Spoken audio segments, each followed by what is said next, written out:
Sarah Galvin, who I made read first because it takes two to follow her. And I want to thank my friend and confidant, Willie. I'm in love with his work, and so I was totally geeking out while he was reading, and I hope you did too. I'll read from the book, and I think that's all I have to say. Okay.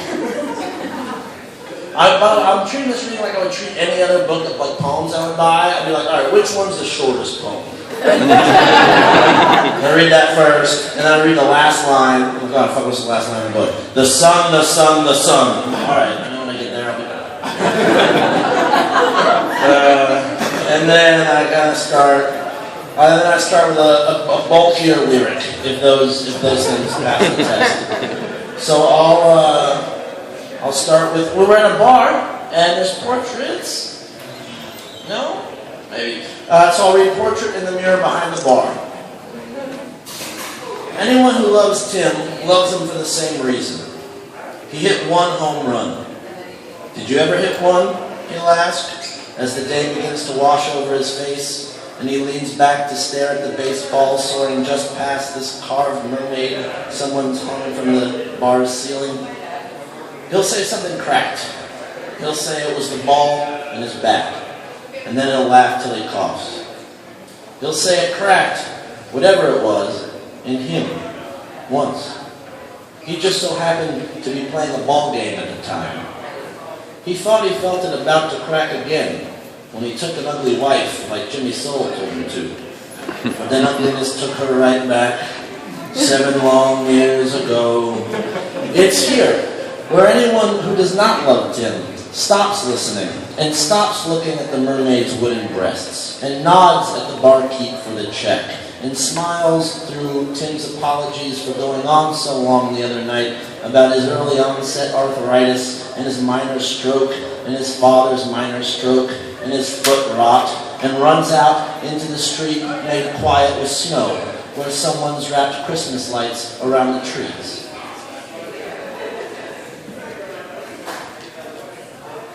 I'll try not to get too drunk to read. This was mentioned in the papers, so I'll read it. Based on an old joke called Brooding. Because no one answers the original question to anyone else's satisfaction, but a rooster gets in the hen house anyway. Because my egg tumbled down an already heaping mound of eggs. Because the hatching is tumultuous when the egg tooth is dull, and the egg tooth is always dull. Because I couldn't see anything but yellow for weeks, and then all of life became a pecking fight for mere fragments of yellow. And to support my bulky chassis, I'm given toothpicks, lizard feet, inadequate pants, a squawk. And then there are falcons, wolves, weasels, and foxes, every stump stuck with an axe, every mouse a foe. But then there it was, the road. I crossed it. Why is anybody laughing?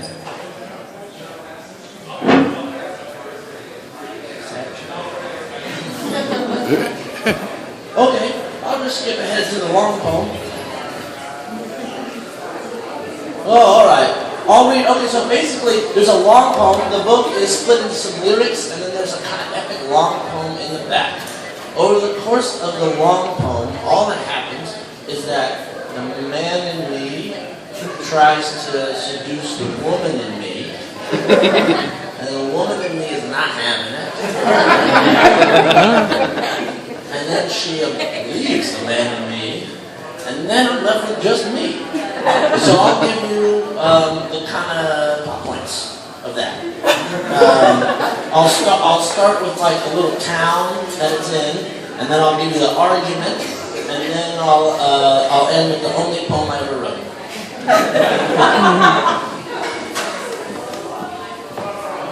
Oh, and I'll try not to engage in any social speech from now on, so you can get the feeling of reading a long poem, which is a true human feeling. All right, great poem of desire. We have laws in this town that dictate when you can and cannot steal a boat. Custom demands corduroy at funerals. You must invent at least one dance move. The Tyrannosaurus shimmy is taken. This place was founded by Zeus Johnson. And if you sleep with any of the Johnson girls, especially Sarah, your future in public service will be limited to park maintenance. Though Sarah may proffer a lemonade if you seek repose from your mowing on the shady benches dedicated to her progenitors. You are required to spend 2 entire evenings listening to Murray recount his diminishment in the plastic factory. Then the saw caught my arm. Then I couldn't work. Now I'm sitting here talking to you. Don't swear in front of birds. It's considered rude to buy mustard greens from Juliana, only to let them wilt in the fridge. If you inhabit the windmill apartment recently vacated by Petrie, who burnt down Sarah's carrot fields in a fit of love rage, and then even politely declined your invitation to the cherry festival, don't expect Sarah to hum lovely tender to you in the stolen gondola as you lay the oars to rest on the gunnel. Don't expect her then to look over her shoulder as evening peaks the hills and roses the rising dusk, as the reflection of glimmering row houses begins to waver in the barely troubled water beneath the Japanese bridge. Don't expect her then to look at you and whisper, "Welcome."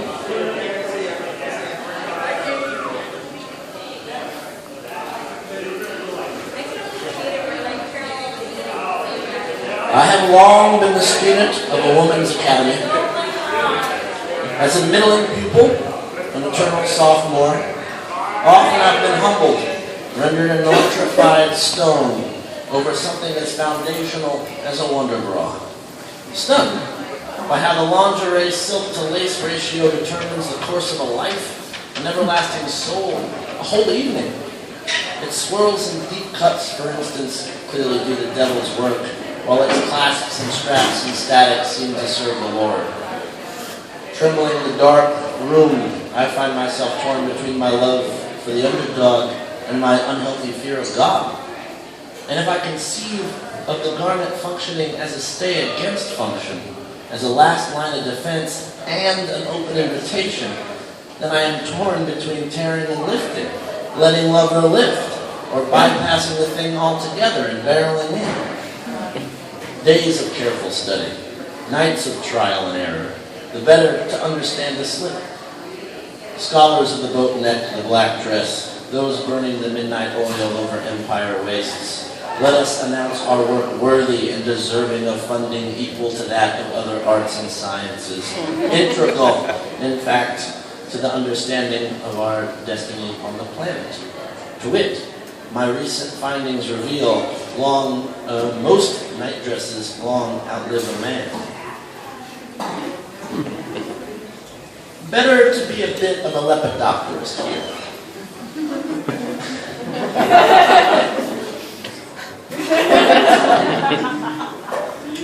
She says. This is her now, yelling at me. Also, that last poem was, I said no social speech, but it was just totally pulled from like pillow talk. All right. 100%. Better to be a bit of a lepidopterist here. Is the page some garden of women eating breakfast forever? No. It's fiberboard. The words pinned to it still inscrutable as moths. And form? Nothing more than a killing jar for a piece of fluttered time, caught. You write about a you or a her or a him, but you cannot contain a person in a poem, in a pronoun, in a you. Look at it. The word erases all but the V part of hips, with one leg crossed over maybe, and the belly button, and the stomach, all in weird cubist arrangement. Or else the you contains too many yous. Who do you mean? Surely all are you. The Sarah you, just you trying on your little sister's dress. The reader you, just you looking at yourself in the mirror. The you, who knows? One gets the sense that one wants to put one in his gallery, wants to examine one from safe angles, inspect, exhibit, to point and say, here one idled in a garden with hot holly leaf tea, with a southern honey fruit cup. Say, here one saw that, this, felt whole, held dominion, and so here one will always be. And then have one mean me, and you all? But this is no gallery, and so no place for one's one. Here, for any word, one has its master. For this jar, a hammer, and one quickly grows tired of idling in gardens.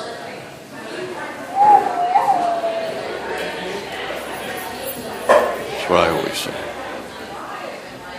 You are not her, though she, like you, observed my tall profile in a pea coat, pointing at this and that landmass, the wind popping my collar.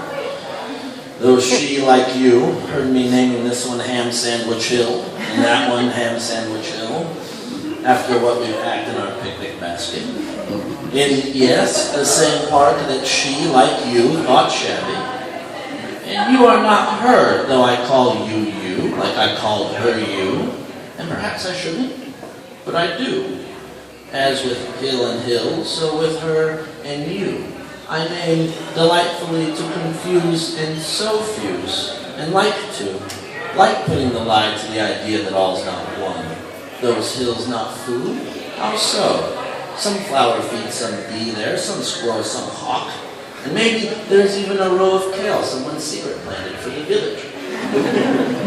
And don't the hills themselves seem to have baked up from the earth?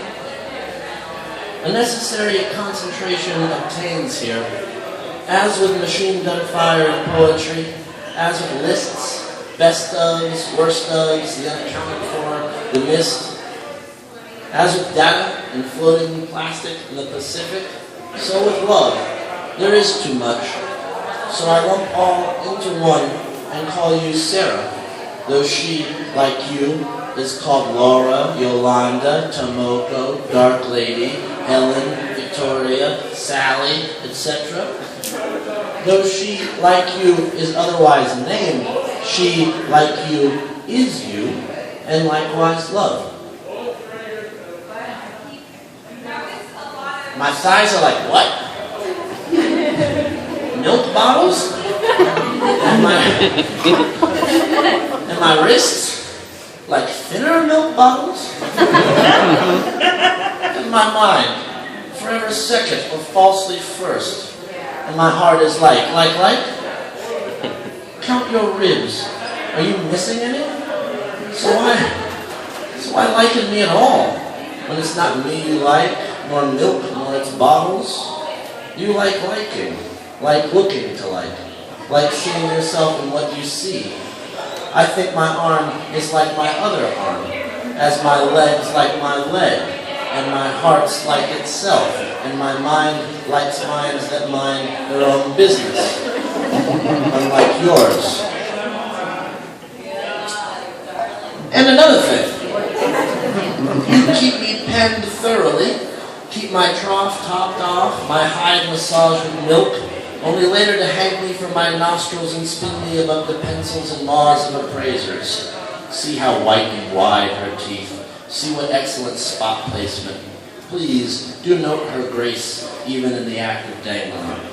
Only later to cut me loose and toss me out of the pasture into the pale gold patchwork of suburbia, where I find myself in a blue dress, sun powder freshly settled on my shoulders.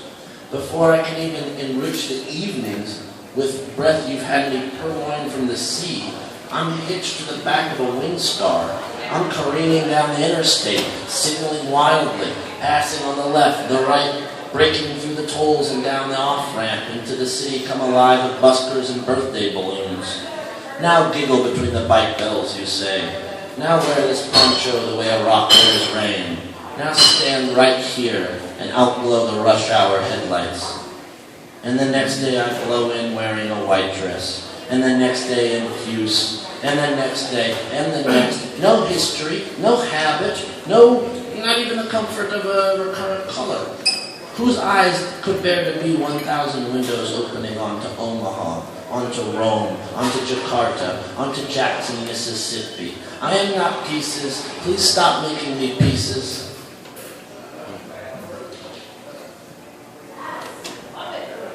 My hair's brown. Just brown. Fuck James Dean. I don't like going into town.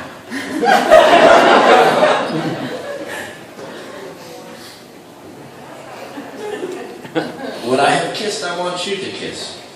As you kiss when you uncinch your pajamas and allow the idea of toast and juice to freshen in the room again.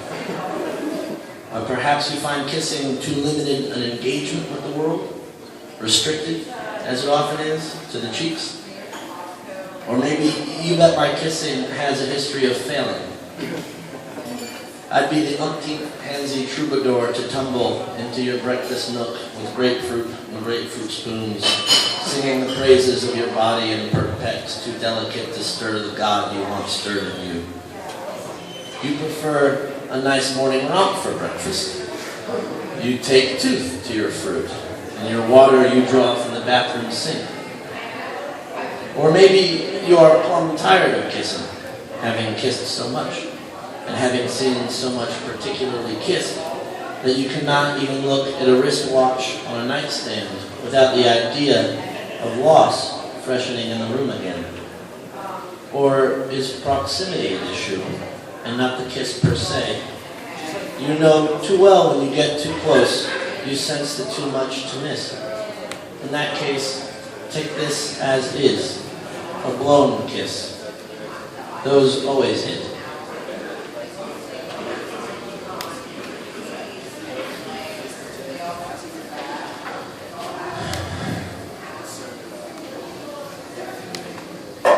Father, you would not be surprised that I lose at cards. I get very drunk and I lose at cards. You are not dead and you would not be surprised. I also make many modern mistakes. I know that I am in love with the idea of love and not with someone. I make mountains into molehills and then regret the loss of mountains. I deny the sexual potency of ambition. I remember calling you while we were both boiling eggs at night in our kitchens to tell you about this. You said, son, we have both been clouds in the rooms of undressing women. I found a photograph in your dresser of an unfamiliar woman wearing a gray t-shirt standing beside a newly asphalted road bordering unknown Midwestern grasses, and I ached for dull, hometowny spring. You are not dead, or clearly dying, but I am going through your stuff. I want your leather-bound Superman comics, your Kingston Trio, your Bamboo Buddha. I have been in love with two women who look like the one in your photograph. I think I have only seen you 300 times. I am 24, and you are 65. I need a box spring and a bed frame if I'm to be at all comfortable in the coming years. Suddenly, it's embarrassing not to own a table. Today, I replaced the burnt-out light bulb in the bathroom with the light bulb from the hallway, which used to be the light bulb from the bedroom, which used to be the porch light. To what extent, Father, does this sound familiar? Thanks.